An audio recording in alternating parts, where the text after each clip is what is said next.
লতি হারভেস্টিং, লতির বাজার দর। প্রিয় দর্শক, আপনারা দেখতে পাচ্ছেন অরিজিনাল লতিরাজ বাড়ি একের লতি। দেখেন পাশে রাখা হয়েছে, এই জমি থেকে লতি সংগ্রহ করা হয়েছে। যারা লতিরাজ বাড়ি এক চাষ করতে চান আমাদের সাথে যোগাযোগ করে চারা সংগ্রহ করতে পারেন। এই দেখেন কত সুন্দর মানের লতি। প্রিয় দর্শক, দেখেন লতির কোয়ালিটি।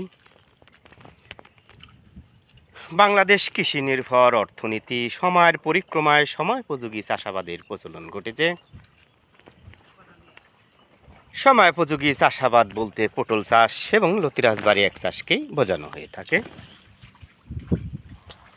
আপনি লতিরাজ বাড়ি এক চাষ করলে মোটামুটি 8 থেকে 10 মাস ফলন পাবেন। দেখেন কত সুন্দর মানের লতি। তো যাই হোক, ভিডিওটি ভালো লাগলে শেয়ার করবেন। ভালো থাকেন, সুস্থ থাকেন।